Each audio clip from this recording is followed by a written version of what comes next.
It's kind of Groundhog Day in training camp. Every team truly starts over, all 32. You know, you go through those cold winter months, you get through spring, you have a little taste of spring football, you go to the beach in the summer, you get a little time away, and then you come back and it's back into football. So this is really where we build our culture, our foundation, we build our conditioning and our fundamentals, build chemistry within the units. This is where you really start to develop the personality of the team, who understands what you're doing, why you're doing it, and how the culture is supposed to shape the mission on the field. The to-do list is clearly lengthy as Joe Judge and company gear up for year 2 together. With a lot of ground to cover, it's understandable why the head coach is meticulous in his approach. Here we go. Let's get set, let's go. That's it, good punch. Stay up, Cam, stay up. Let's go. 2 hands till we see it's in front of us. O&D, let's go, get to your spots. Protect it. Don't get washed and widen. Every time you get it, just get used to tucking and putting this until you turn around, then you see. Then you can spin wherever you got to do up. Got it? But you got to see what's in front of you before we make that decision. Let's go, we hit it, let's go, let's go. Hey, guys, you got to right to this grass. Don't just run out of it and let him squeeze you to the sideline. All the way through, let's go. Tuck that thing and go, babe. Catch it, tuck it. I want to see you kind of burst up vertical right now. Got it? Don't be that guy that talks to the line like you're in a mosh pit. Every time, scare him deep, right? Every time. Hold this ball, tip. Bicep right there, squeeze your elbow, and I want a slight tilt across your body there. Because look, if you don't tilt it, there's nothing stopping that punch. Use that chest of your backboard. You got it? Squeeze that thing with your left. Let's go. That's it, Slate. Finish, Willis, finish! Group run interior, releases DBs, receivers. Wideouts with tight. Be patient, light feet. All right, take your reach step. We only got to pop both feet out. Got it? At least false steps. Let's go. Punt return to your spots. Watch those hands getting high there, Jules. Got it? There's no wind, right? Right-footed punter, nose over. Where's it breaking? When we catch the ball, be in that position. Go vertical, right or left. Never catch it drifting. That eliminates a threat on the gunner. DBs, receivers, catch and tuck. Here we go. Look, every time you line up, see the punter. 90% of them are going to tilt where they're going. And when he's this way, the gunner's normally going to release that way. For the drill, we're going outside. But used to seeing it, so you know what's going. We got to play low. Scout. We're running through contact. Eyes up, see what you hit. This is where your power is. You got that? That's where you're going to stop the momentum. Down here, you're going to miss the tackle, and you're going to get hurt. You got that? But if you step in there, that's power. That's a wrap right there. You got me on that? All right, head out. Make sure you know team tempo. We're staying up, no cutting. Team tempo. Let's go. Catch and tuck. Catch the running backs, linebackers. Let's go. Feet alive now. Feet alive. Better, Darnay. That's good control, right? He settles, you settle. Heads up. Let's go. Oh, good cut. Patience, Story. Patience and control. Patience, Brad. Defense sideline. Offense sideline. He ain't going to outrun you, right, Tay? Finish. Let's go. Get us out of here, Blake. Hey, Giants on 3, 1, 2, 3. Giants. A decade has passed since the Giants' last Super Bowl victory, but the emotions and images connected to that feat are still vibrant and decorate the team facility in many forms. They serve as a reminder of how difficult it is to claim a Lombardi trophy and fuel the drive of the organization to return to the biggest stage. A rich history is a valuable resource, one filled with experiences and lessons from decades of football. That's why Judge isn't hesitating to lean on the legends of yesterday to help reinforce what he and his staff are looking to establish with the present team. Every chance we get to get a connection to the history of this organization, of who we represent in terms of an area, in terms of a team and a history came before us, we make sure we take that. I had the opportunity growing up watching him. He was one tough to watch. When he was playing against your team, he knew it was damn hell for 60 minutes. All right, Phil Simms. The presence of listening to your coaches and all those things, and whatever the coach does, he has to be stern and tough, because that's how you win. We had 2 bad years, 91 and 92, and 93 we get Dan Reeves as a head coach. So we're sitting in the team room waiting for him to come in. Dan Reeves walks in, looks great hair, sweater, perfect tie, everything. We're all sitting there. He puts his pad down, he goes, looks at the room, and he goes, "Put your damn feet on the floor, sit up straight, and take those damn hats off." And I swear to God, I just went to Bart Oates, my center, sitting next to me. I go, "Hell, we're going to win. We're going to win." I just could feel it, his leadership and everything. And a lot of you know and remember, of course my son does, in 1993, I thought we were going to be terrible. We went 11-5. We played the friggin' Dallas Cowboys the last game of the year. And to think, where's Big Red? Jason? Right here. You were on that team, right? Sure was. Man, that game haunts me to this day. They were so good, it was ridiculous. But we play them, we lose in overtime. But here's the moral of this story. I don't think I'd ever been that content ever as a player, because I knew we exceeded expectations, because we were so together. We worked hard, there were no egos, the coaching was tough as hell, and it was great. And 15 years, I remember that more than I did the Super Bowl years, because we did everything right. I mean, that is satisfaction.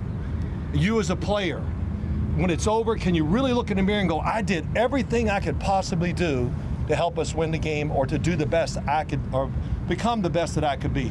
And that year will always be one of my favorites just because of that. So I just wish you well, and I'll be rooting for you, so go Giants. Phil Simms isn't the only former player who knows a thing or two about winning hardware.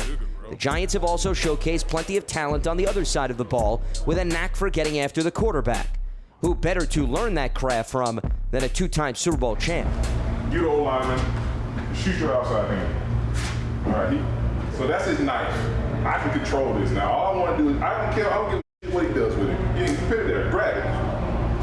I'm going to take away his gun right now. I'm here. Now, when I do whatever I do, give me your gun. I'm done. It's a wrap. So give me a knife. If I take this away, now I can deal with the knife. I can deal with it here. I can deal with it here. I can deal with it by getting your pad level up, allowing your weight to like set, and think you're gonna come drive me out the ball, start walking my way, and go, and you're gonna, in full speed, you're gonna fall on your face, and I'm gone.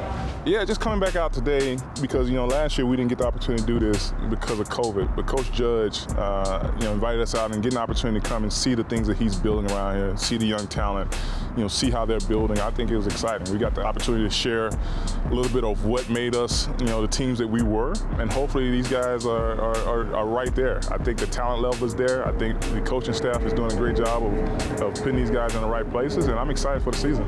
Don't ever let somebody put their hands on you like that, even if you're just in a drill like this. When the play is over like this, man, get that hands off you right now. If you stop your feet and he still got his hands on you, that's a goddamn problem, bro.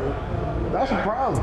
Ooh, this gives me chills coming back, being in the building with the new staff, like looking at the players in their eyes, getting an idea of what they're made of, to see them putting in the time, putting in the effort, and watching the desire that they have in their eyes to be great. Greatness runs through this building, and it didn't leave when we left. It's coming back, and that's good to feel it. Like right here, I like this one.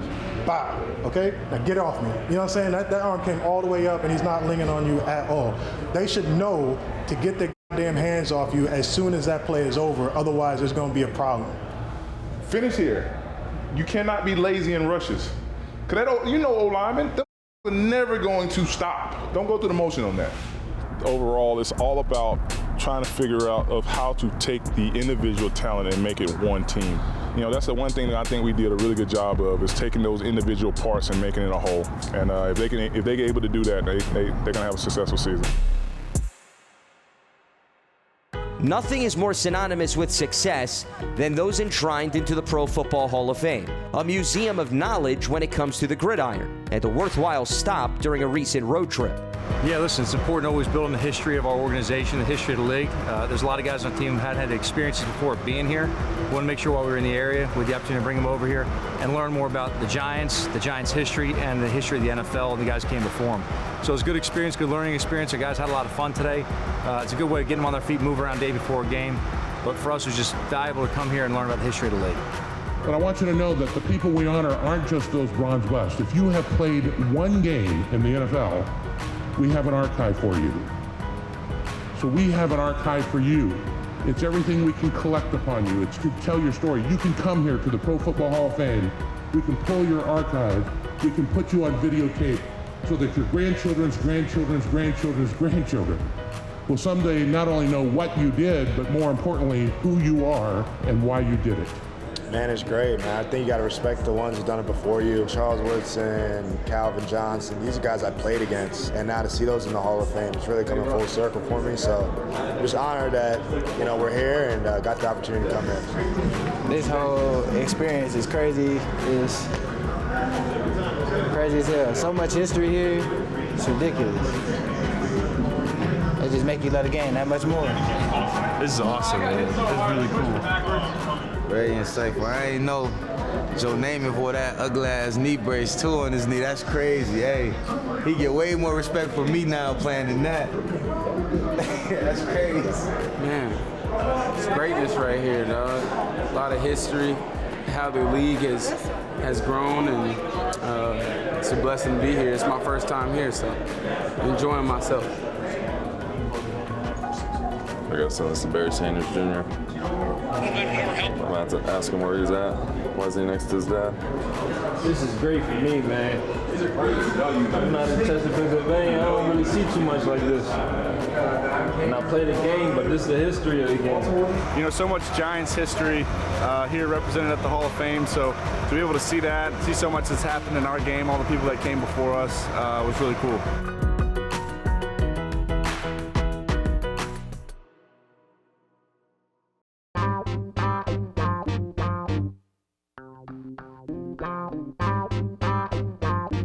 Connecting with the local community has been common practice for the Giants, and there's no better time to reignite those relationships than in the midst of training camp, with both the players and fans yearning for a sense of interaction.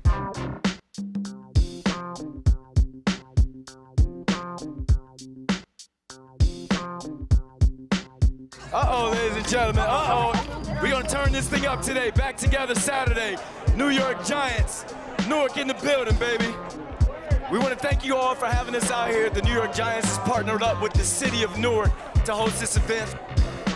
Newark, what's going on, guys? It's been too long since we've had fans. We spent a year in empty stadiums missing you guys, all right? We didn't have the chance this training camp to get you guys down there with us. So we want to make sure you knew it was important that we come down and see you at your home. We want to let everyone out here know how much we appreciate you and how excited as coaches, players, and entire team we are to get out here into Newark and be with you on our home field. Love yous.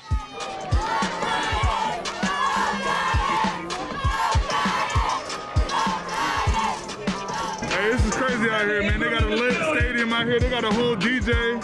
Crowd going crazy. This is our first time playing in front of fans in over a year, baby. It feels good. Let's go.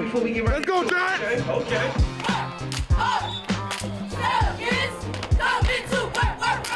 Hey, I appreciate all y'all coming out supporting us. I'm from Jersey. I was born in Jersey. I went to Rutgers right down the street. So this means a lot to me. We're gonna make y'all proud this year. Thank you. I just want to talk to y'all about having the right people around you. None of us would be here right now if we ain't had the right people around us and we didn't excel in school, man. We live in proof. We from where y'all from. Get your mind right, make smart decisions, and do what you gotta do in school. Everyone you see right here, right now is on your position at one point, and you guys can accomplish anything you want to do in this world as long as you put your mind to it and have the right work ethic. So I want to say thank you guys for coming out here. Stay safe, stay healthy, take care, much love. The NFL offseason is a lengthy process, one that can be rewarding and emotional. 90 players make up a locker room for several months before that number is nearly cut in half. A challenging but necessary quest. The biggest thing about camp is, we've got to develop the roster. And what we're looking ultimately for is smart, tough, dependable players who play fundamentally sound and execute under pressure. And you want to make sure you find the right people who can stand the test of the season. And we talk all the time about our team of, it's truly a 6-month season, and we're really in a submarine together, meaning everybody on the outside can't help us. Okay, when the submarine goes under, you want to save yourself, it's got to be people internally who have the tools to get you out of adversity and get you through and finish the mission. The tough nature of it is you can't keep everybody. And the reality is we form relationships with 90 players on this team. We want to see everybody have success. Our goal as a coaching staff is to coach everyone to a point they play well enough in preseason games that if they can't make our roster, they're playing for somebody else. I want to see everyone on our team have success. I want to see everyone continue their career as a professional. We have no goals of not seeing somebody have success in this league, and that's everyone's job in here collectively.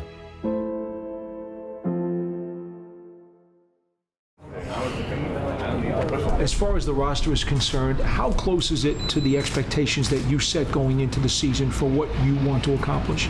Yeah, look, I'm pleased with the players we have to work with. You know, I think one thing everyone has to keep in mind too, and you look at the length of the season, you know, the roster is an ever-evolving thing.